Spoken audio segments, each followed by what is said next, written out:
This episode is brought to you by Beast Grip, mobile filmmaking gear I actually use when shooting in the field. If you're filming on your phone and need something solid, modular, and built for real productions, Beast Grip's rigs, lenses, and accessories are designed to hold up without slowing you down. Beast Grip gear has been used on films including 28 Years Later, Left-Handed Girl, all the shot on iPhone Apple commercials, and many more. If you're ready to level up your mobile workflow, visit beastgrip.com and use coupon code PASTPRESENTFEATURE for 10% off. Beast Grip. Keep your footprint small, keep the images powerful.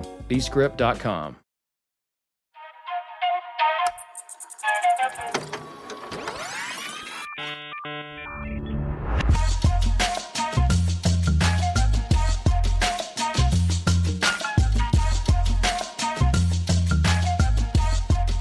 Welcome to the Past Present Feature Podcast.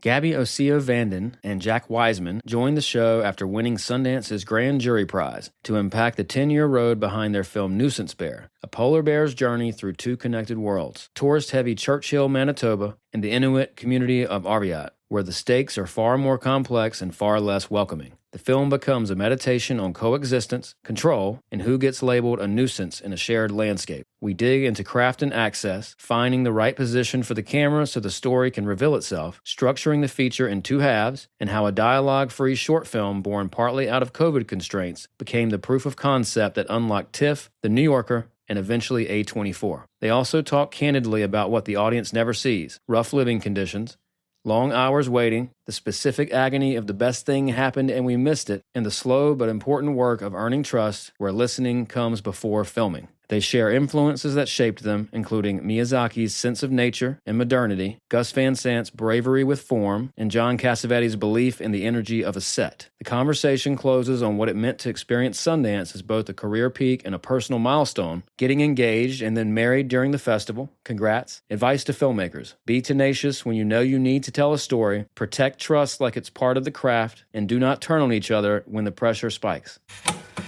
Hi, Marcus. Thank y'all for doing this. Yeah, thanks for doing. Thank you. Yeah, thanks for having interest in us. Of course, yes. I mean, for some, going through the program, Sundance program, and just trying to see who I could hopefully talk to. Just the image of the bear coming out of the water, was the first thing that grabbed me. I'm like, what is this? And then I looked into it, and then your short film that the doc is based on killed. Well, I don't want to say that word, but it did really well. Did really well. And I'm like, whoa. And then you guys just won Grand Jury Documentary Award. Is that right? Yeah. How does that feel? How was that?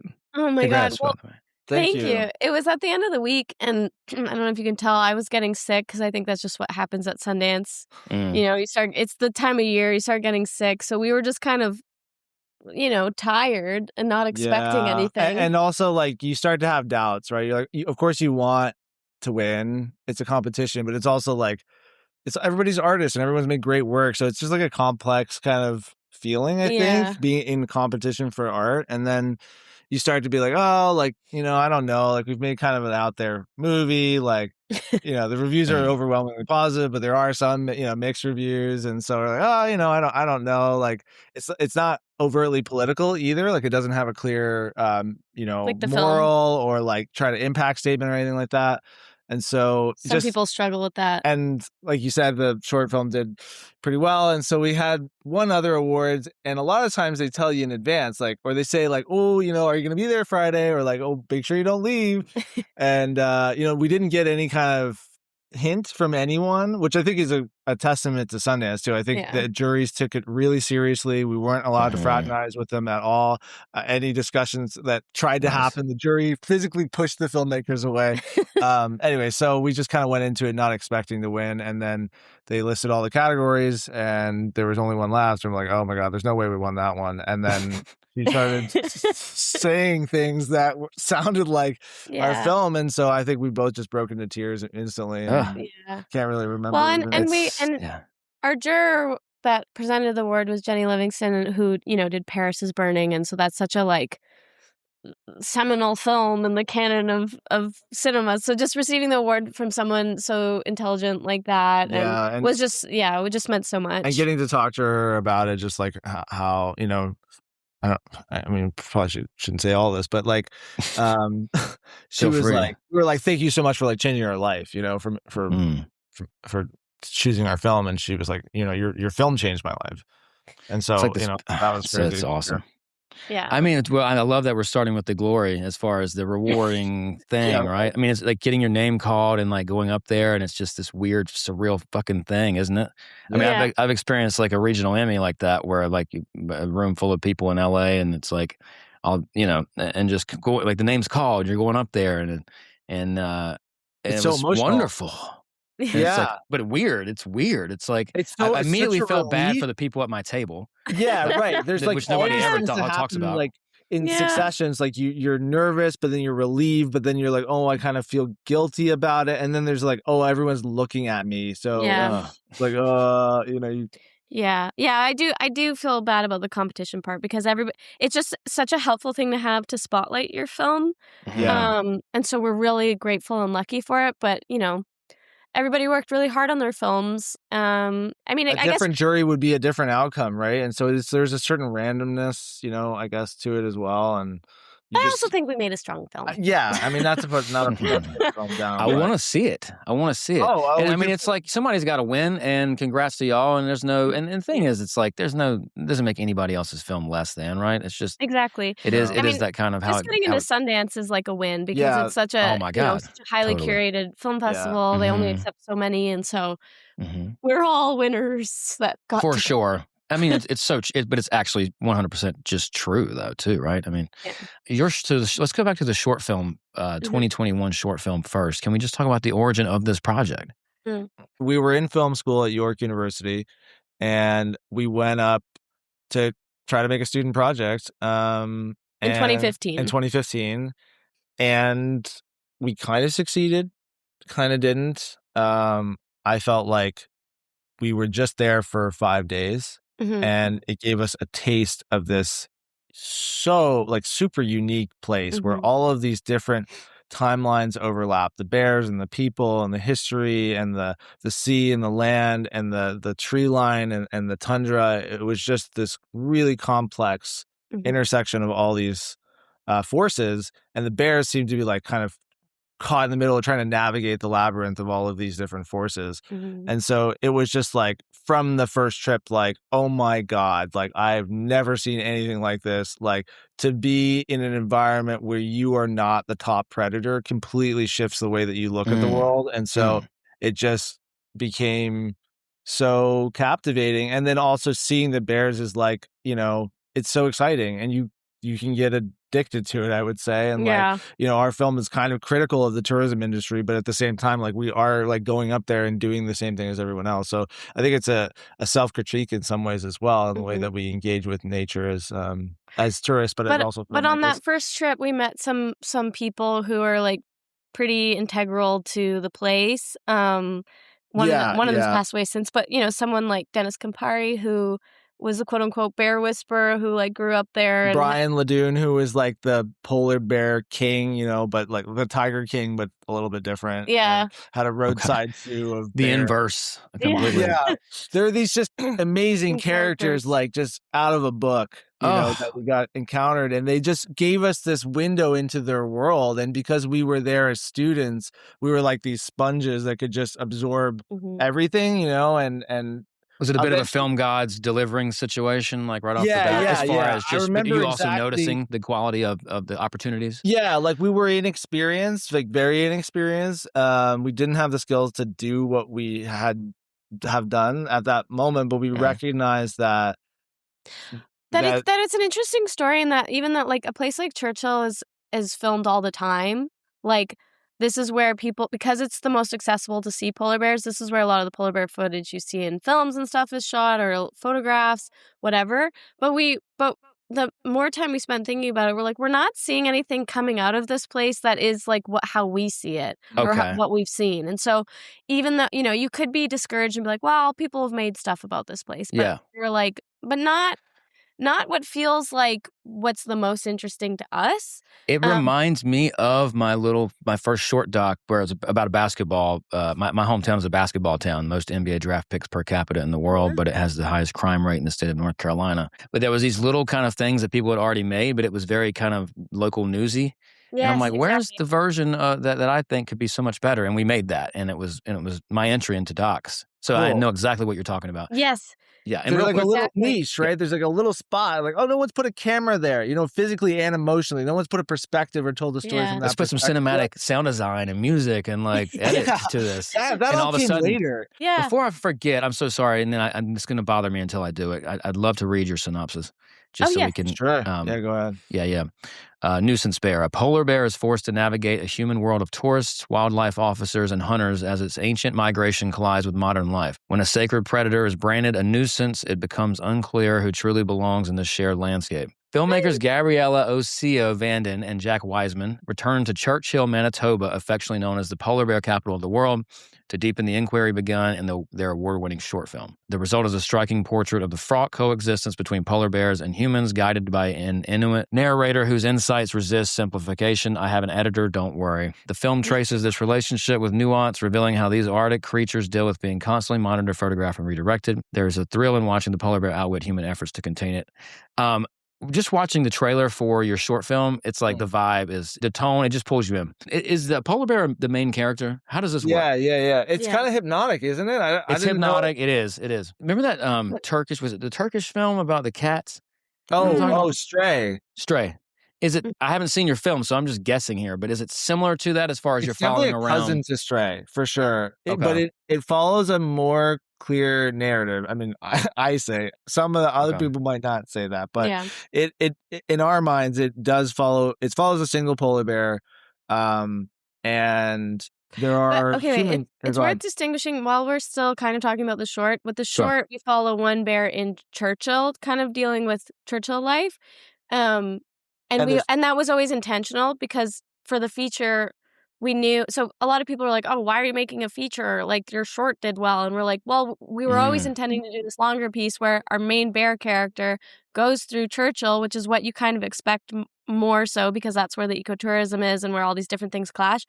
But with the feature, where the short ends, it's with the bear being airlifted away, just away from town. But in reality, it gets airlifted away and then closer to another town, which is where the rest of our feature film takes place in this indigenous community called Arviat, which is the closest town north, just over the border between Manitoba and Nunavut. And so we have this one, young male bear character that takes us to through both communities. And by looking at both communities through the eyes of the bear, we're able to kind of get this broader picture. Oh. Is it like the crossing of the thresholds, or am I just thinking to Hero's Journey here when he gets airlifted into the? Yeah. It is. There's a threshold that happens with the airlift, and it's like the midpoint. It's a movie of two halves, which I think is fun.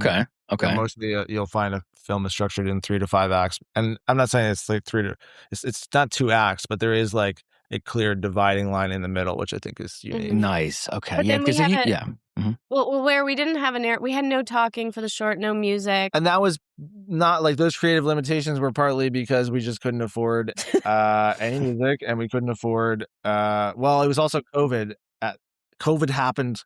The lockdown happened while we were in Churchill filming the short, and so it was like a third bubbled lockdown. In our. Yeah, it was it's crazy how many movies I've interviewed, filmmakers I've interviewed, where like they were like COVID movies. I mean, it wouldn't make sense. If COVID hadn't happened, our careers as cinematographers might have taken off in a way that didn't allow us the space to make the film. Actually. Oh man, yeah. Wait, so you guys are cinematographers before directors? Yes, yeah. This is our first like feature, which is crazy. The short was the first short.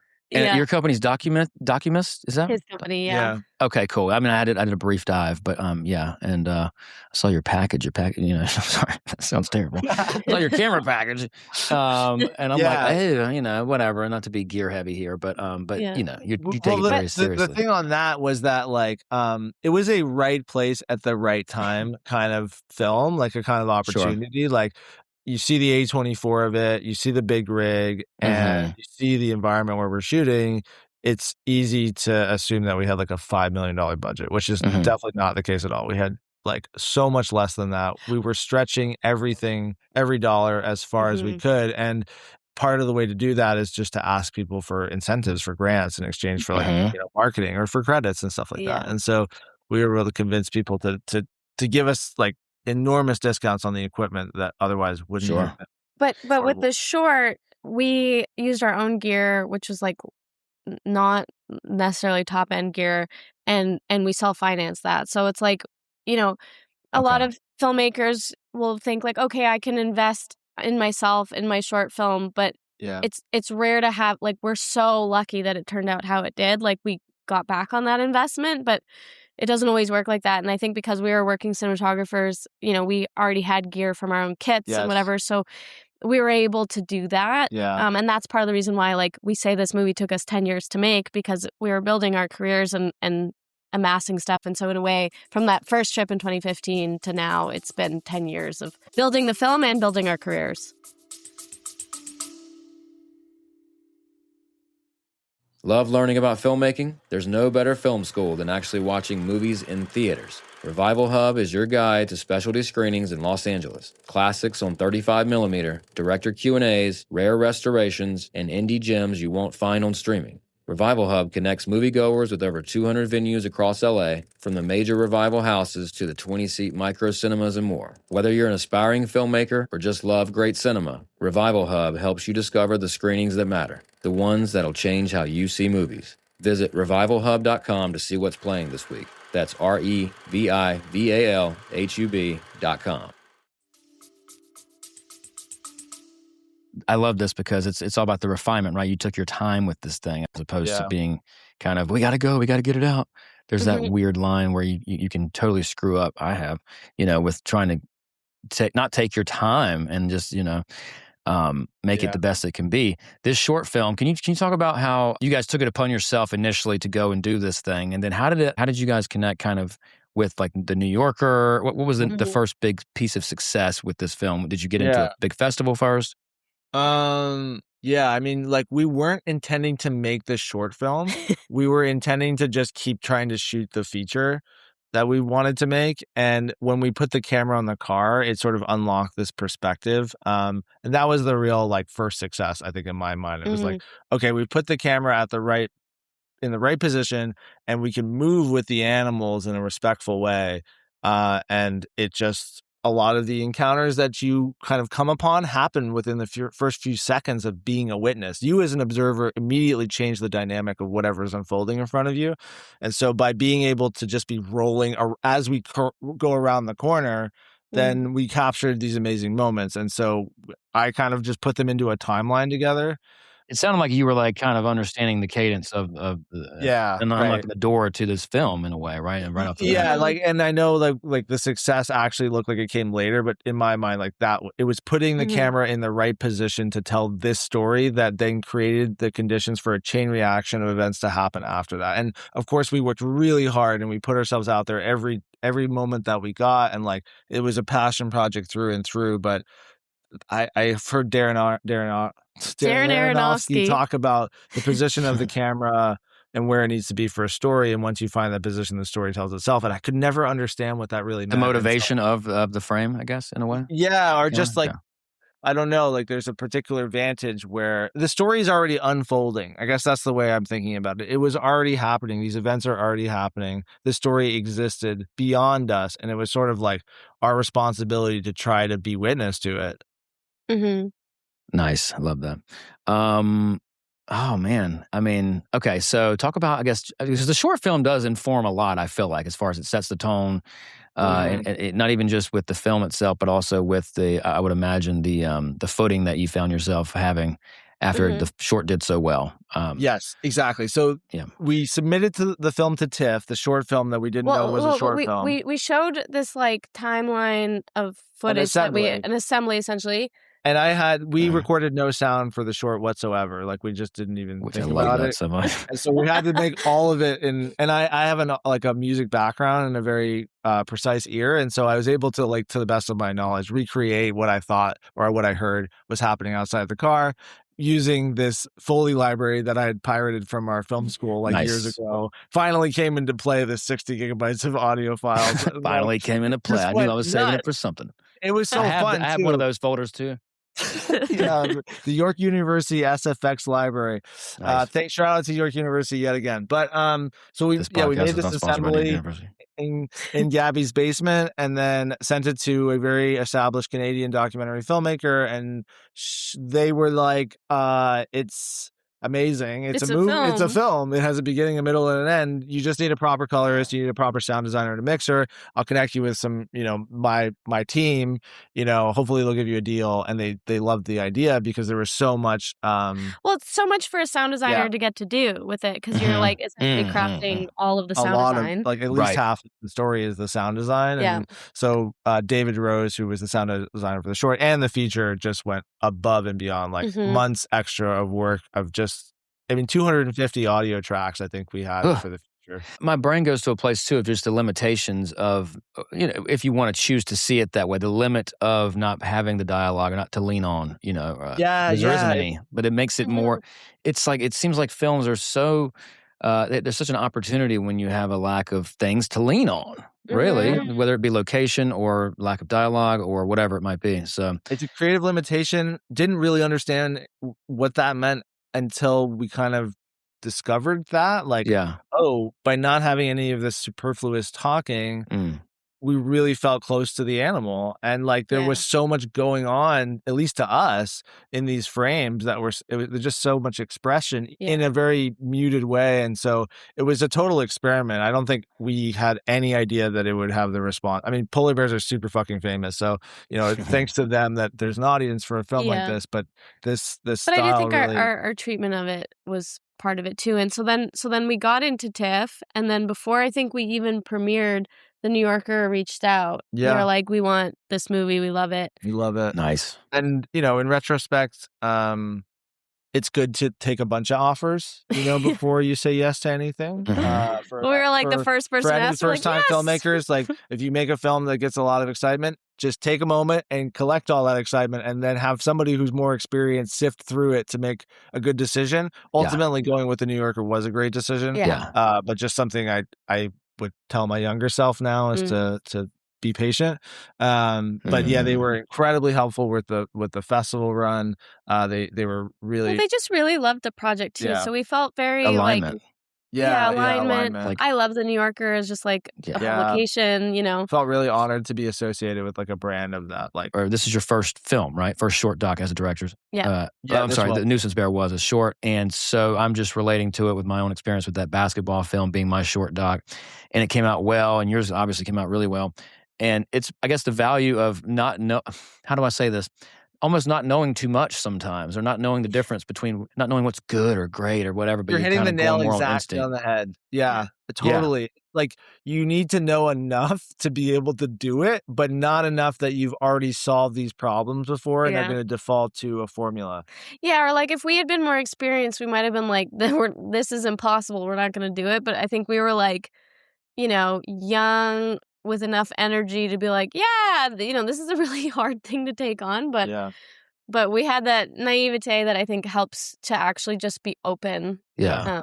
You don't get in your own way as much. You're not trying to control as much or whatever. Yeah. I feel like some of my earlier scripts that I wrote, I mean, I don't know if this is accurate or not, but I feel like some of them are better than the ones that I wrote later because I almost I was trying to structure too much or trying to control it too much. Yeah. You have an openness when you're inexperienced that I think can be really special. And it's something I'm reading about now, I'm thinking about more is how do you maintain that childlike approach, even as you are no longer a child, Sure. Yeah. And also, this is good news for up and coming film or people, whatever you want to call it, up and coming or people that are still getting their first film together. It's you have actually something that you might not have later that you have in your pocket. You know? Exactly. Which is good news.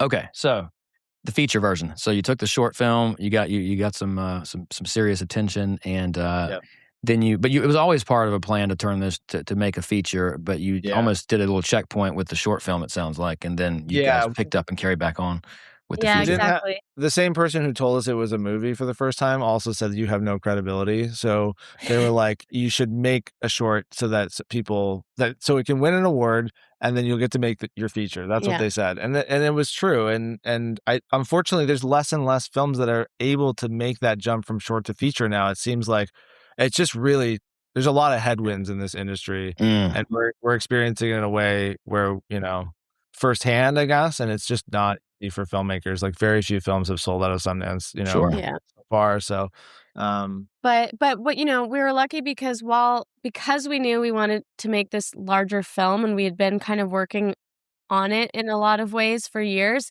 When the short film was doing so well, and we're in these rooms with producers and, like, you know, people with money, whatever, it allowed us in a way that we never would have been able to if we hadn't made the short. They were taking us seriously. They're like, oh, yeah, wow. we're finally being taken seriously. We found a great producer, because, you know, we produced with Documist with Will Miller, but then also through all of this, we were in a lot of the same rooms and in winning similar awards with All That Breathes, which was nominated for the Oscar that year. Which one? And it's a feature with HBO called All That Breathes. It's directed by Shauna. But the producer, Teddy Leifer, with Rise Films, that movie. Sorry, that opening shot of that movie is insane. I love it. It's amazing. Yeah, so we felt like a sister project to them, and I think they felt similarly. And so we just developed a kindredness to their team. And Teddy was quite invisible, I think, at the events that we would meet him. You know, he would definitely be in the background and let Aman and Shauna take all of the glory. And I thought that's such a respectable quality. You know what I mean? Like, he's obviously really good, but he's also super sensitive and just identified. Yeah, and so, like, you know, before the nominations, when we didn't get nominated, we had already just, like, built a relationship with this person. We had pitched the idea to him so that we could roll that into the next thing. You know, I think from the outside, we had people at home that were like, "Oh, are you so devastated you weren't nominated?" And I was like, "Not really, because we're cooking." we achieved what we needed to. We got a great producer, which eventually got us A24.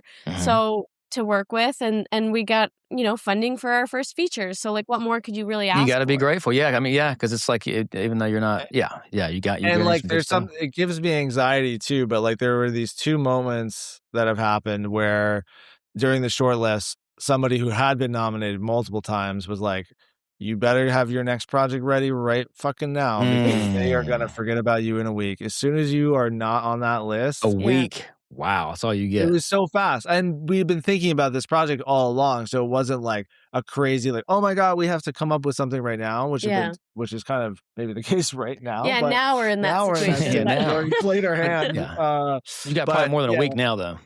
But there's a window. And I don't think anyone who's listening to this, I don't think you should feel this like overwhelming pressure that you have to come up with something in the moment. Like, the strength of the idea comes from like spending a lot of time, I think, working on it, and like it takes as much time as it takes. But, you know, filmmaking is this balance of like art and business. And so I'm definitely more of like an art person and find the business kind of scary and stressful. But I have my family, he's good at business. are artists, but also they're good business people, I guess, as well. I think that's what allows them to be successful artists. Yeah, successful artists. This is such a good combo. I mean, because I'm in the midst of, I'm about to sign a contract right now for my latest doc, but I'm like, it's been 6 months of just like back and forth, and it's like taking my soul, pieces of my soul away.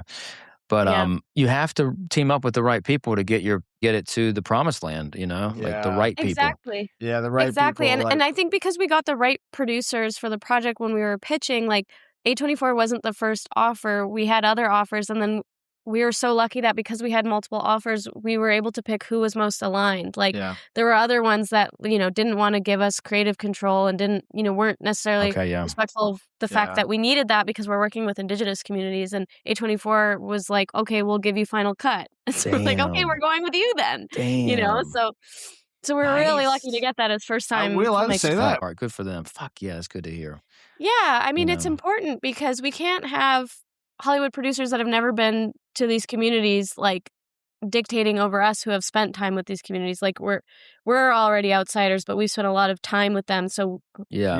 Oh no, I wasn't shushing you at all. I was just reacting. Sorry. Yeah. So it's like they're trusting the filmmaker at the end of the day. You would hope, right? Because they want to do business with you and your film, and it's like, well, we got it this far, so like, why wouldn't you want to let us continue to be us, right? And do it exactly. And and I do think, like, with the, you know, just with the conversation with documentaries these days, like, it is really important that when you're building trust and relationship with the people that you're filming with and working with, like, that has to be a priority just as much as the creative work. So if you're not prioritizing that, then it's potentially risky. And so we at every kind of step really tried to maintain that.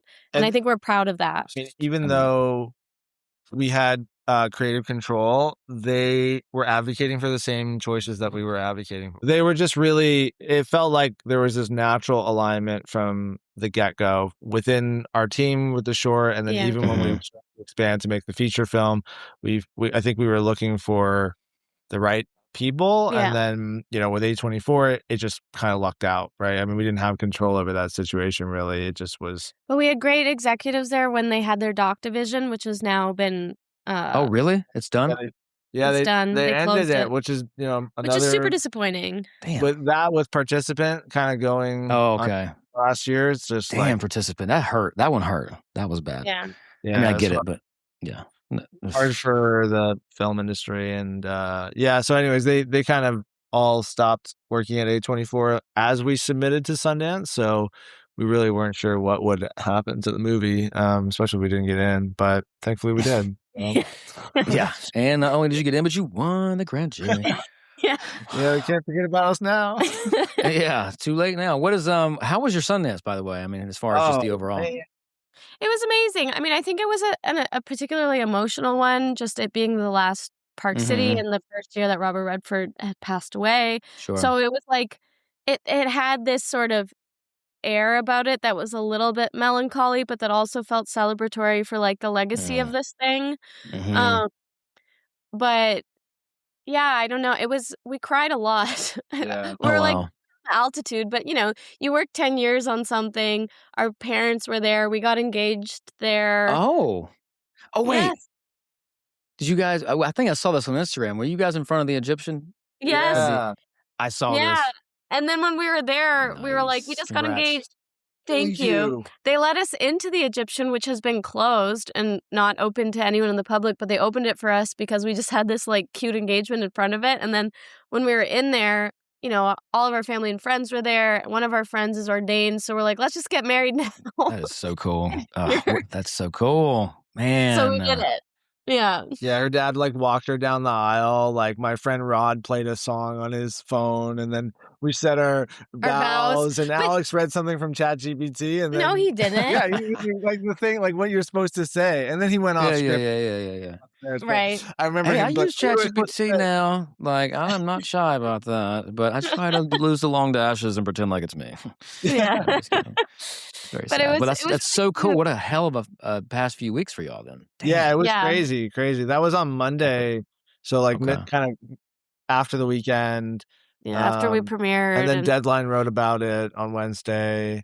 You guys have been boom, boom, boom. Yeah. Friday, what did Deadline have to say? They were just announcing the. They said, what did they say? Directors of Nuisance Bear tie the knot in the middle of Main Street or something like that. And I think it really confused people. They're like, they planned this? It's like, no, he planned like asking me to marry him, but then the wedding was unplanned. Yeah, we're just kind of impulsive, crazy guys. So I love it. We have to go back in time then. How did y'all meet? Tell me everything.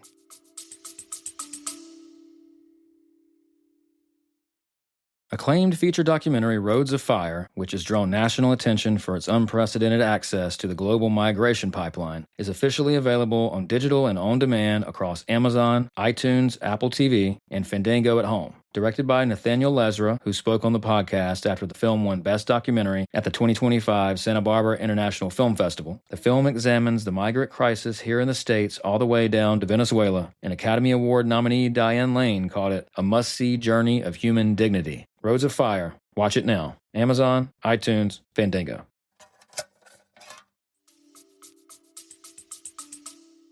Well, we met at York University, our fifth shout out to York. Why you? This podcast is not sponsored by York University. It's also, this is not New York University, like the one everybody knows. This is York that you haven't heard of. It's in, Toronto in the GTA.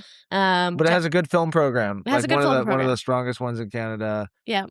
So we met there, and then basically we started dating after our first trip to Churchill in 2015. So that trip really like solidified our feelings for each other, and so I think that's part of the reason why we solidified our feelings, our like love of animals, our ability to trust each other in like dangerous, intense situations, and and artistically. And an artistic fusion too. And so that's why like So getting dope. engaged at Sundance made sense because it's like A sort of bookend, a yeah. bookend of Bookend? this whole journey. So good. I love it. So this movie is way bigger than just the movie. Like it also just it had you, it brought you guys together in a romantic way. It did, and like it brought us together with all of our families, and like all of this. Just we feel so much love from so many people. Yeah, so it's hard to say what this like past week at Sundance was for us. It was like a lot of things coming together, and therefore was very emotional. And now I'm a raisin because I've never cried so much. But it's just like this overwhelming feeling of love, and then wanting to like give that back. And however we do that, however long it takes to just be able to sort of recycle that love back, because it's it's tough it's really tough right now. And I know that we're really, really lucky to be experiencing this, and so we just want to be able to share that with as many people as we can. So you guys are in Toronto right now. What is this lovely stained glass behind you? This is your home? Oh, this is our our home. Beautiful. Okay. How's Toronto? I've never been to Toronto, by the way. I need to go to Toronto. Toronto's good. We have more safe-ish. Yeah, we have more snow here, but sounds nice. It's a good place for filmmakers, I think, because we get a lot of bigger productions from the US here, so it's good for technicians. And then the beauty of Canada is we do have like government funding for projects. Which we didn't get for this film because there's a lot of like red tape with that funding. You don't understand what that red tape is until you get to the distribution phase and realize that you can't just distribute the way you want to. Your hands are tied a bit. Yeah, you gotta retain the Canadian rights and the Canadian intellectual property, which is key for taxpayers who are interesting. Makes sense.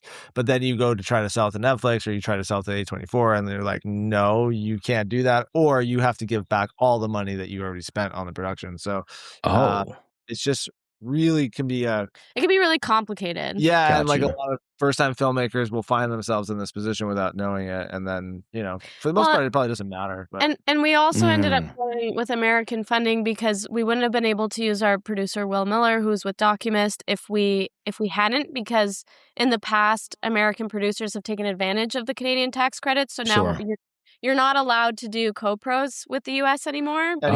Well, yeah. I mean, we are now talking about tax credits and like Canadian film stuff, but Toronto's great. Yeah, you can't do co-pros anymore. Yes, because it just gets complicated with the producers. You can do a co-venture, but it's like there's a system of tax treaties that different governments around the world have with each other, and Canada has quite a flexible tax treaty with a lot of different countries, like Germany or UK. And so you have a certain number of people that work on either side. You're eligible for these large incentives. And so, actually, even though it's an American film. Funding wise, and I guess Sundance considered it an American film too. Right. So it's owned by A24. So it's an American film, but it was eligible still for production tax credits in Canada just because it was shooting here. And so there was and everyone that worked on it on the ground was Canadians. Yeah. We maximized all the incentives as much as we could, but it was 20% savings, which is pretty significant. Yeah. They consider whoever owns it, right? Whoever finances it, that's the film. That's the nationality of the film. Yeah, it depends on who's deciding. I think for certain festivals, they might say, where's the origin from? In this case, I think the programmers at Sundance told us they were debating as to which program to put it in. So it could have gone in either one. Yeah. So I think it's a Canadian-American film. And UK, I guess, as well. Got you. Let's talk about past films real quick. We kind of touched on All That Breathes, and I brought up Stray. But any other past films that most inspired this movie, or anything that comes to mind, even just for you as y'all as filmmakers, Right. Honestly, we didn't have any direct references for this film. Something we talked about a lot though is Miyazaki movies, which might not make sense to people because those are animations, but just in terms of thematically, he does a lot of great stuff with just nature, modernity, myth, the past, creatures and technology, world building. So sometimes we would talk to our cinematographers that we were working with and mention Miyazaki, and it would break their brains a little, but then they got it. But in terms of just filmmakers that we love, I love Gus Van Sant a lot. Which ones? All of them. I love My Own Private Idaho. I love Paranoid Park. I love Elephant.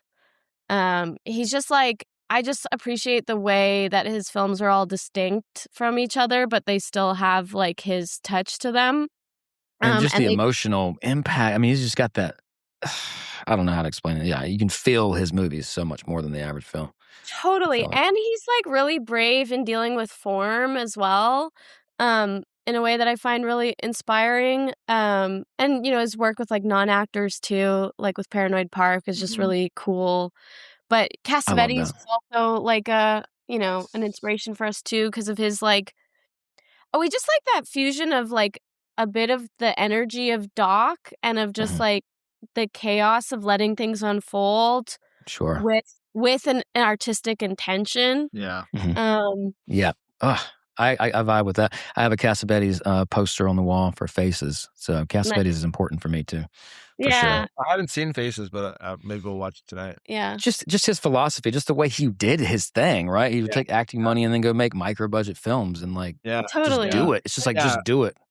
It's not even just the movies themselves. It's the way that those movies were made, the intention behind it, the way that they lit. You know, they. I think that those sets probably felt like really exciting. Like people were making something special together, and I think if you can feel that, and we felt that with this film, there isn't really a ceiling for how high it can go as long as you have the freedom creatively and the time to sort of figure it out.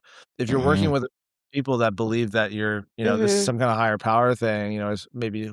Yeah, like everyone that worked on our film just gave so much more above and beyond just like, you know, they weren't paid their full rates because we couldn't afford it. Like they just really believed in the project and everyone was there because they were excited about what we were doing versus like it's another job. Yeah. It felt like an experience that we went on together, more than work. Yeah.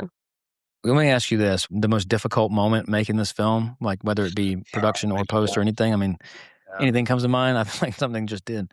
Well, lots of things. Lots of things. Yeah. It's a good question because I think it's easy for people to look at something that's done well and be like, wow, like a success story. But when you're making something, you fall into these pits of despair as well because it's so hard, especially when you're kind of breaking new ground, at least for yourself. Yeah. I think that probably beyond the challenge of like getting everything up there, like building up a system and like we had to it was way cheaper to rent like a dilapidated house in Churchill for 16 months than it was to like put people in hotel rooms, for example. And so we rented like not a shack, but like it was disgusting. Like it was not a it was like a drug. It had previously been a drug den with like cat pee everywhere. So we had to like put like plywood floor down everywhere and like tried to scrub it as best as we could. And eventually it was like became livable,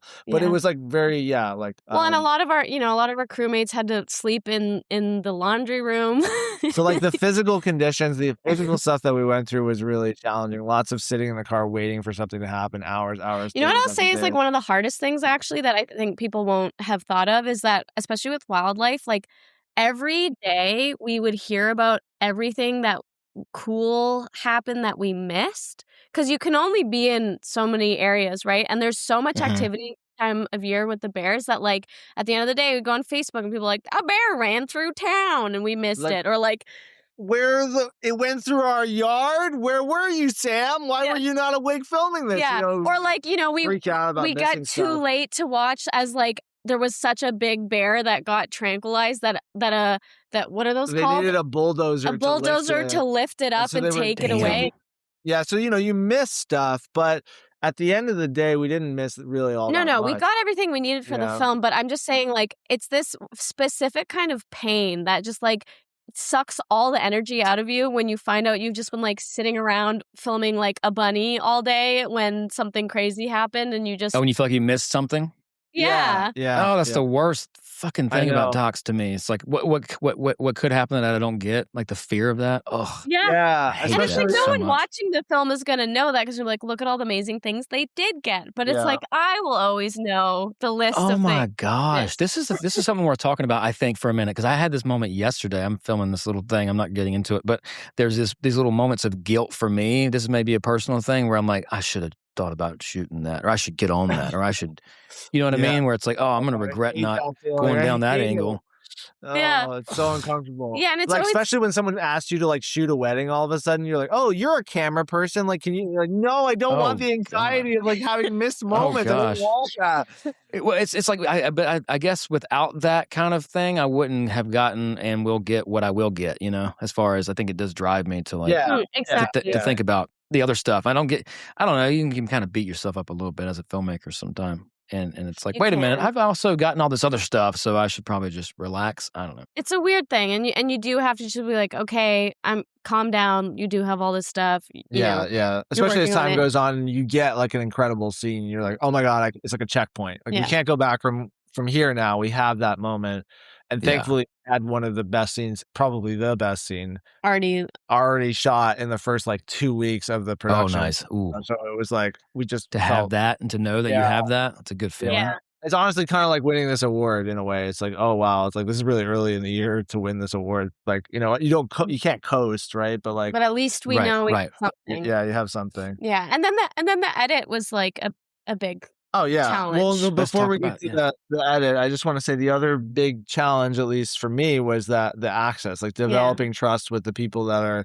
on camera, behind the camera, in both communities. Like I think we mentioned earlier, we met these incredible people in Churchill right off the bat. They sort of took us into the world, and Churchill has sort of like a welcomeness like to tourism, and like it's an industry where we're wanted there. And we heard about Arviat really early on, and that there was this completely different relationship with the bears, and that tourists weren't wanted and the bears weren't wanted, and it just had this colonial history and all of these other dynamics, but they shared the same population of bears. And so the story very quickly became, okay, we were going to try to juxtapose these two communities that are connected by this single bear, but then going actually to Arviat and earning the trust of many different people within the community was like a 7-year process in itself that had lots of false starts. And in fact, because of the death of a man in Arviat, which we get into in the film, the tone around polar bears shifted quite dramatically from when we first started going to Arviat and when we were trying to make the feature film. And because we felt like we weren't the right people, or it wasn't the right time to be telling the story, we actually pivoted into making just the short film at Churchill. And only after the success of the short did the partners in Arviat start to be like, hey, like what happened to the longer film? Like we hey, where you at? Back, and then so we went and screened the film, had a community screening, and like 200 people came, and there was just like a lot of sensitive. It was a sensitive access situation because we were out.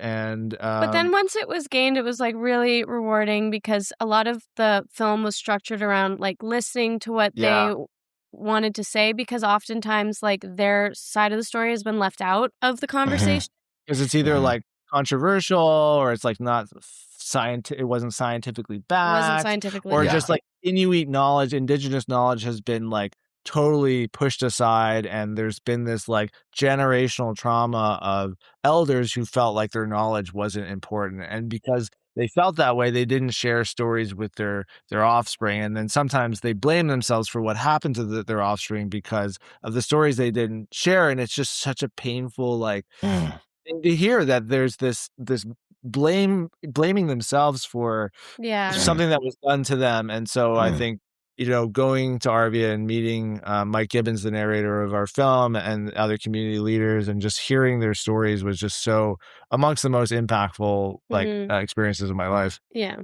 Oh, anything for the indigenous, right? Because even this short doc that I did back in I'm from North Carolina.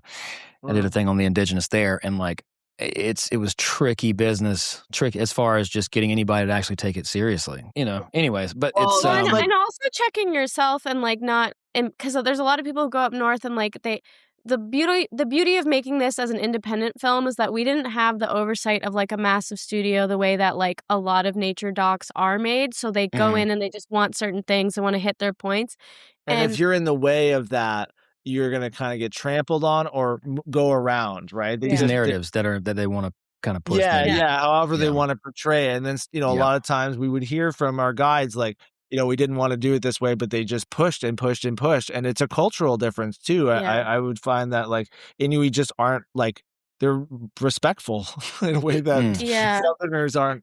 And so it was really and we're really proud too, because like the years that we did shoot, you need to have a permit to shoot the wildlife in the area, and like we were the only film that was granted that in Arviat, because they were happy that we actually listened to what they had been telling everybody, and that is really informed the story of the film. So we the access, it's a conversation about access. This topic, right? I mean, it's the importance of it, because without it, you just couldn't go through the door and get what you ended up getting. What would you guys tell your younger filmmaking selves if you could go back in time and tell them something? We got asked this at Sundance, and I said, like, if you have a topic or story that you really want to tell, you have to just be like really tenacious about it. And there's a lot of times where it'll be very discouraging and it might seem like no one is interested. And it was like that for us for a long time. But you have to just keep doing it. There's an instinct that I recognize now that's not just like, oh, I want this. It's like, oh, I kind of need to do this. And I don't quite understand why I needed to do. I still don't even understand really why we needed to do this. I mean, I think it's kind of self-explanatory too. But I think just being able to recognize those instincts and to trust those instincts, and like I feel like it's almost like just telling myself what I was already telling myself, I think 10 years ago, because I always felt like we would get to this place with this film. I just thought that it was such a powerful story that no one, and the assumptions are so amazing to play with as an artist. When you have an audience that has an assumption and you lead them down that path only to then change it, they're like, oh my God, so it just had all of these really powerful storytelling ingredients, and this misconception or just this version of the polar bear that we were not experiencing on the ground. And so, but if we're telling, like, what are we telling our younger self? Just stick with it. Yeah. I also would tell my younger self to just be like less anxious about everything, because it all turns out okay. and me be less anxious at you about it too when things weren't going well. I think it would be more like, how could we have been better to each other in moments of difficulty, especially early on. I think that's what I would like tell myself, is just like, don't blame you for the problem or something like that, Thank you all. Have a great day. And congrats. Thank you, Marcus. Hopefully we'll meet you in person soon. And we'll see you in LA. All right, cool. Bye. Bye. Please like and subscribe to this podcast and follow us on social media at Past, Present, Feature. And let us know in the comments section what movies you're watching. Thank you so much for listening to the Past, Present, Feature podcast, and we'll see you next time. Peace.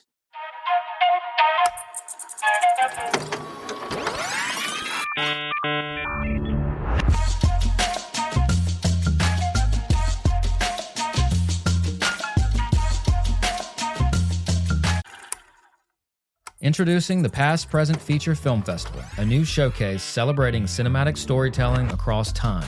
From bold proof-of-concept shorts to standout new films lighting up the circuit to overlooked features that deserve another look. Sponsored by the Past, Present, Feature podcast and Leica Camera, all films screen in Hollywood using Leica's CinePlay projector. Submit now at filmfreeway.com/past-present-feature. The past, the present, the future of film, all under one spotlight.